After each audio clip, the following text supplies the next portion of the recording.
Honorable President, this is the beginning of the end and the beginning of another beginning. And as the last speaker said, the question of optimism must be interrogated. Article 8 talks about a quorum of 1/3 of each house. We don't even have a quorum.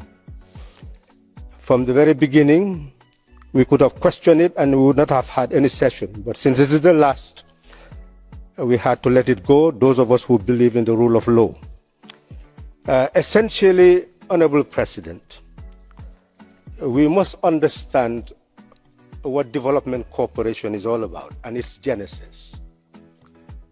The real thinkers of Europe, those who really created the European Union, were very alert to a divided world in the 60s and saw the dangers after the Second World War that Europe had to develop, and it had to have partners, sources of raw materials, minerals, to be able to continue its industrialization process. And they were very creative in creating Yaoundé and the Lomé Convention, ensuring preferences, ensuring subsidies of agricultural products and minerals, because they knew that they were gaining huge benefit from value added.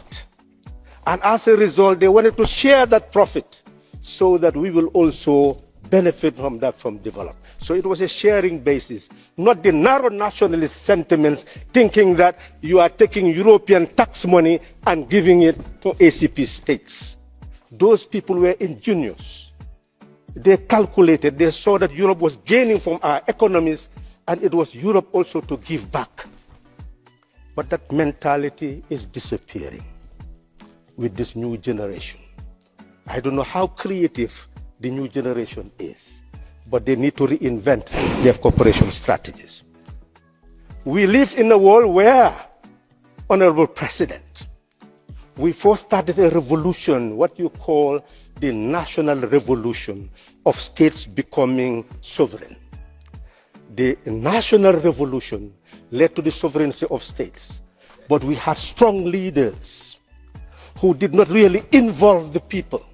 And a new revolution had to be taken, a revolution for the sovereignty of people.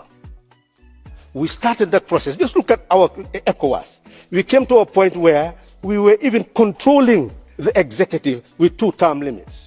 There were only 2 countries left before this new evolution of coup d'etats, where there were term limits. I belong to a generation which fought for change. I came to this assembly to replace Honorable Neti Balde, who was even your co-president, because I was leading a coalition. I was the spokesperson of our coalition.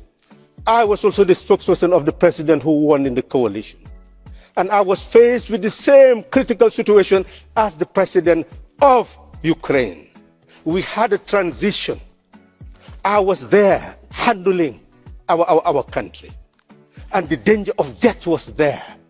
And I had to make crucial decisions, faced with the decision of whether we will win an election and then enter war. That's what I was faced with. And I knew that war was politics by other means. We cannot afford to win an election and then lose it by war. Thank you. You can start to wind up. Thank you. Yes, unfortunately. But essentially, what I'm emphasizing is that all of us must have a heart that beat in unison with the heartbeat of the people of the world. All of us must feel the suffering of the world. All of us must be allowed to speak conscience. What we must avoid is Europe thinking that we are going to be its sphere of influence. There are no superpowers, my last word.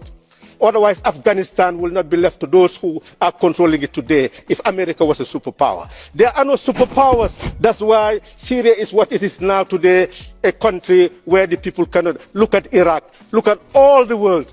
There are no superpowers, China, Taiwan.